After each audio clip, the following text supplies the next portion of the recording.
In chess, certain games stand out not just for their brilliance, but for moves that seem almost divine in their precision and grace. Today we are diving into one such game, where sacred geometry and attack come together. Eduard Gufeld executes an attack so geometrically beautiful, it's as if the attack was designed by a higher power. So let's see how Gufeld transforms the chessboard into a symphony of symmetrical maneuvers, ultimately leading to a crushing attack. Gufeld starts with e4, and his opponent Boris Spassky plays the Alekhin's defense. But instead of the common e5, which leads to a sharp game, Gufeld goes for a quieter continuation, knight c3. Now black could have transposed into the Vienna game with e5, but instead Spassky plays sharper, d5, attacking the e4 pawn, and as his pawn is under attack, Gufeld pushes it forward, attacking the knight. And after the knight retreats, d4 and e6 from the Alekhin's defense, the game transposes into the French defense. As you see, white has the space advantage on the king side. His e-pawn has crossed the center of the board. So the most logical continuation for white is to start the expansion on the king side with f4, to which black would have replied with the counterplay on the queen side with c5. But instead of f4, Gufeld plays knight f3, which is also perfectly playable, and Spassky immediately attacks the base of the white pawn chain. And it might seem that the white knight isn't very well placed on the c3 square because it is blocking the c-pawn, and white cannot reinforce the d4 pawn by playing c3. However, Gufeld writes in his annotations that he has a favorite plan in these kinds of positions. So he, instead of trying to hold the d4 pawn, voluntarily gives it up. Now the e5 pawn isn't defended by the d4 pawn. Besides that, by capturing on c5, Gufeld lets his opponent actively develop his pieces. Black will capture on c5 with the bishop, developing his bishop, and the bishop will be very actively placed. So what does Gufeld has in his mind? He has a point, we will see now. Before capturing on c5, Spassky develops the knight with a tempo, threatening to capture the valuable white's most important e5 pawn. That's why bishop f4, defending it, and only now bishop takes c5. And after bishop d3, we can see Gufeld's idea. It's true, he doesn't have the pawn on d4 anymore, so the e5 pawn isn't defended by a pawn. However, Gufeld is going to overprotect this pawn with his pieces, in accordance with Aaron Nemcovich's teaching. And this pawn is very strong, it puts a lot of pressure on black's position, restricting him. And this pawn will let white gradually increase the pressure on black's king side and initiate a very strong attack on the black king.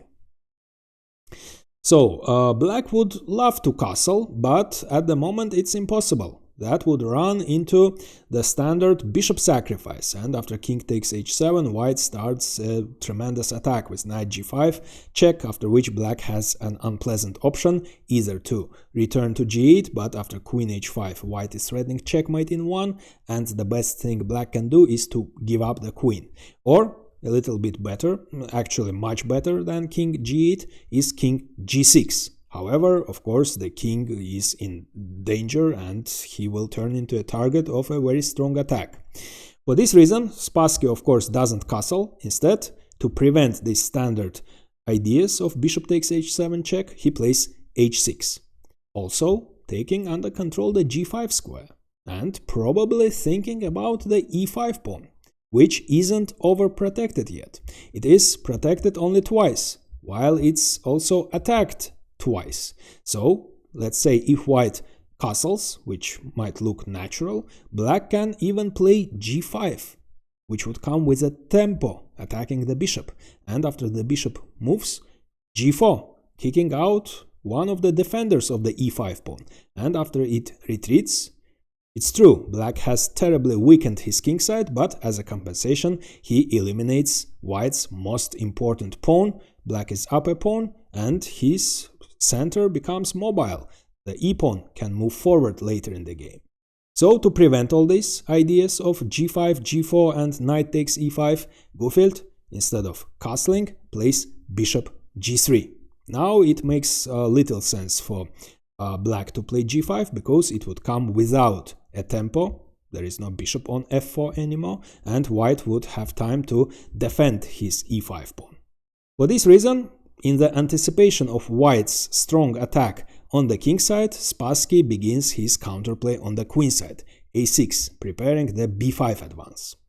Gufeld castles and b5. So, besides initiating the counterplay and expanding on the queen side, the advance of the black pawns has another idea.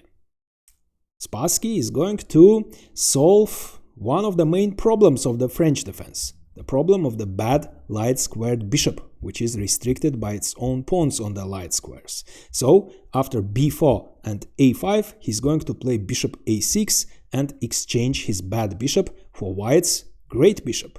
This bishop plays a very important role in white's attack on black's king side, but Gufeld prevents it.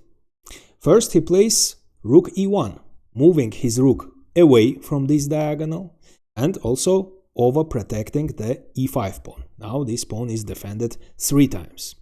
Spassky castles, and in the anticipation of b4, Gufeld moves his knight away in advance, also vacating the c3 square for his pawn. b4 followed, and black just needs to play a5, bishop a6, and exchange the bishops. So Gufeld plays c3, vacating the c2 square for his bishop and also taking under control the important d4 square. This plan has only one drawback. After b takes c, white gets a weak isolated pawn. However, as the game will show, it isn't that easy for black to exploit this weakness. Spassky plays a5. Now he's ready to play bishop a6, and after the white bishop retreats, black will be glad to exchange his bishop even for the knight. But Gufeld prevents this too. He moves his knight away from this diagonal and bringing the knight closer to the black king. This knight will play a very important role in white's attack. And after bishop a6, now of course he avoids the exchange with bishop c2. So as Gufeld writes in his annotations, black has developed his bishop. However, this bishop is almost useless because it is attacking the empty diagonal. And Spassky develops his rook, putting pressure on the c-file, on white's only weakness, and also x-raying the bishop. And queen d2 follows, defending the pawn, but queen d2 has another idea, a more important one. So white is going to transfer his queen to the king side. Actually, white has a terrible threat already. He's going to play knight h5 next move, putting pressure on g7, after which he will transfer his queen to the king side, and it isn't clear how black is going to hold the g7 pawn. That's why Spassky plays rook e8, vacating the f8 square for his bishop to hold the g7 pawn. Knight h5 follows and bishop f8. However, the g7 pawn is defended, but on c5, the bishop controlled the e3 square. And now that the bishop has moved away the c5 from the c5 square, white will get a chance to bring his rook to the attack via e3 to g3 after moving away the bishop from this square. And from g3, the white rook will put more pressure on g7. But that will happen later in the game. At the moment, white is thinking about bringing his queen into the attack. He would love to play queen f4, but at the moment it would be premature, because the bishop is unguarded on c2, and black has a strong move, knight b4. And there is no way white can avoid the exchange of the black knight for his valuable bishop. So black is ready to exchange, and what can white do? If he captures the knight, the rook will capture on c2 and the black rook will be very active on the second rank. And if he tries to retain the bishop by retreating it, then the knight would invade d3 with a fork, and white would be forced to exchange the bishop anyways, and he doesn't have the bishop on this diagonal anymore. And instead of the white bishop, there is a black bishop, and the black bishop is greatly placed. It will be rerouted to the king side, to g6 or h7, the king side will be sufficiently defended. For this reason, as queen f4 would be premature, Gufeld first plays rook c1, developing his last undeveloped piece, defending the bishop and also reinforcing his weakness on c3. So, white is ready now to play queen f4. His attack looks very strong, tremendous attack, because almost all white pieces will take part in this attack. Both knights are on the king side, the queen will be on f4, the rook will be ready to be rerouted to the king side. So, Spassky tries to hold his king side. After bringing his bishop from the queen side to the king side, now it's time to bring the knight to the defense of the black king. Knight e7. He's going to move the knight to g6. Also, by moving away the knight from c6, he has opened the c file. However, on c6, the black knight controlled the d4 square. And now that the black knight has moved to e7, the white knight invades the great blockading d4 square. Knight d4. So Spassky's pieces are squeezed and very passive. So he tries to get some activity. He plays knight c5, eyeing the d3 square. So now again, queen f4, which white would love to play, would be premature because the black knight would have invaded this square, attacking all white major pieces, and white would be forced to exchange his valuable bishop. And again, after bishop d3, black brings the bishop to the defense of the king side, and white doesn't have any chances for the attack. Or if white plays rook e3 with the idea to move away the bishop, followed by rook g3, after rook e3, black can bring the knight to the defense, and it isn't so easy for white to find ways of increasing the pressure on the black king side. For this reason, instead of rook e3, Gufeld plays bishop h4, vacating the g3 square for the rook and pinning the knight, preventing the knight from moving to g6. Spassky unpins the knight, queen d7. And now Gufeld writes that he made a decision which was a very difficult one to make, because he decided to exchange his great bishop for black's passive or miserable, as he writes, knight. However, it makes perfect sense, because although this knight is passive, it is one of the defenders, one of the key defenders of the black king side. So Gufeld exchanges the knight, preventing it from moving to g6. And only after queen takes e7, he brings his rook into the attack, rook e3. And he's going to play rook g3, of course. And it turns out that black struggles to find an active plan. Indeed, what can he do? So he just slightly improves his rook, rook d8, and of course rook g3 follows, creating a terrible threat. So the rook together with the knight puts a lot of pressure on the g7 pawn. The rook is also pinning this pawn, and that means white is ready to play knight f6 check. Black won't be able to capture with the pawn, as that would be illegal. He would be forced to play king h8, after which white prepared checkmate in 2. The queen sacrifice. Black would be forced to capture with the g-pawn, the g-file would open, and rook g8 would checkmate the black king. That's why Spassky prevents all this by playing king h8. Unpinning his pawn, now knight f6 doesn't work. But Gufeld renews this terrible threat.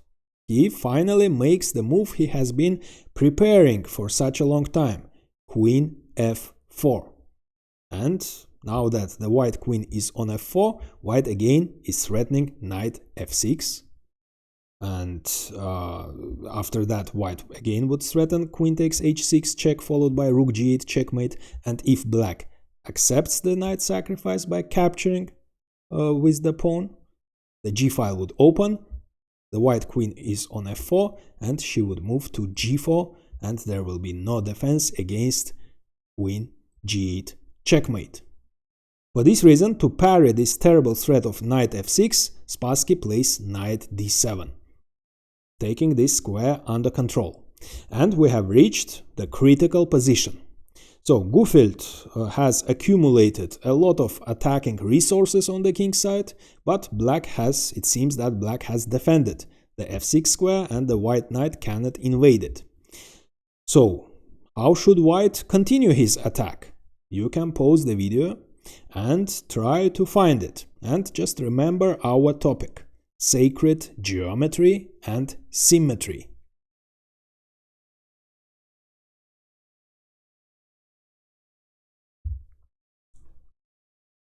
Do you remember the maneuvers of white's dark squared bishop? Let's remember it. First, from c1, it moved to f4, then to g3, then to h4, and then a counterintuitive decision followed. Gufeld exchanged his great bishop for black's passive e7 knight, but this knight played a very important defensive role. And now let's look at the maneuvers of the light squared bishop. First, from f1 it moved to d3, then to c2, currently it's placed on this square, and Gufeld continues the symmetrical maneuver. So, just like the dark squared bishop, the light squared bishop moves to a4, to this symmetric square, and with the same idea, with the same purpose. So again, this is a counterintuitive idea. Gufeld moves his great bishop, which is greatly placed on this long diagonal. He moves it away from this diagonal to a4 in order to exchange this great bishop for the miserable knight. However, this knight is the main defender of the f6 square. So in chess composition, this is called an echo maneuver. The light squared bishop's maneuvers mirror those of the dark squared bishop, and these kinds of maneuvers are regarded as elements of highest artistry. So bishop a4 followed. So black must do something about the terrible threat of bishop takes d7 followed by knight f6 and checkmate in 2 moves. Spassky makes a desperate attempt. He sacrifices the knight, finally eliminating this annoying e5 pawn, after which the threat, there is no knight f6 threat anymore, as the white pawn doesn't support the knight. And besides that, the black pawn center has become mobile. The e-pawn can move forward later in the game. So Spassky managed to parry the threats and get some activity. Gufeld accepts the sacrifice, queen takes e5, and now the g7 pawn is under attack. White is threatening to capture it with the knight, or maybe even with the rook. For this reason, Spassky plays queen c7. White doesn't have time to capture on g7 because his queen is under attack, and another counterintuitive decision by Gufeld follows.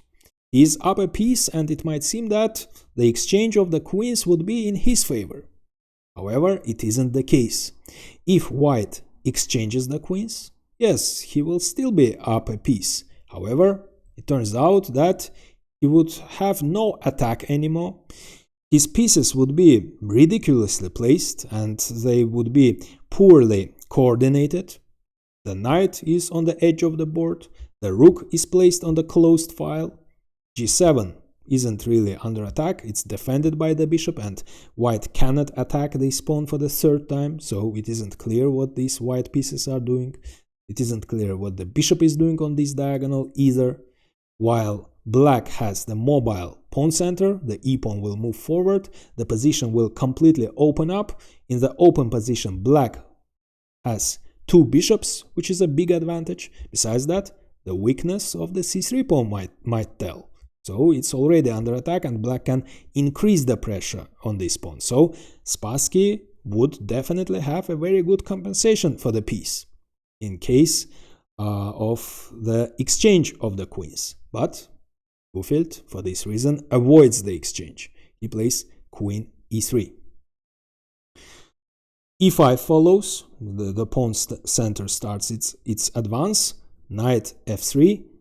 Now e5 is under attack, that's why e4, attacking the knight. But instead of retreating the knight, Gufeld plays queen d4, attacking the g7 pawn for the third time. Spassky is down in material, so he gets his piece back, capturing on f3 and letting white capture on g7. Gufeld captures with the rook, creating some annoying threats, terrible threats of discovered check. So rook takes f7, discovered check is threatened, after which black is losing his queen, or simply rook g4, again discovered check is threatened. That's why Spassky plays queen c5, attacking the queen, again offering the exchange of the queens. But again, Gufeld avoids the exchange, creating the battery on the g-file, and again creating the threat of checkmate in 2, rook g8 check, followed by knight f6 checkmate. If black parries the threat of rook g8 check with bishop e7, taking this square under control, then the bishop on f8 was defending the g7 square, and now white with a tempo vacates this square for his queen and checkmates the black king.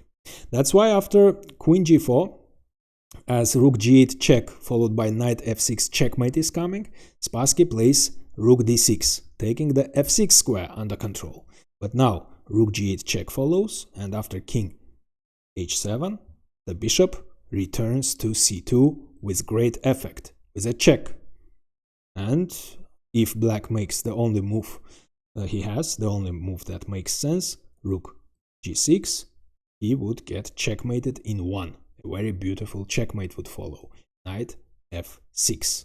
The rook is pinned.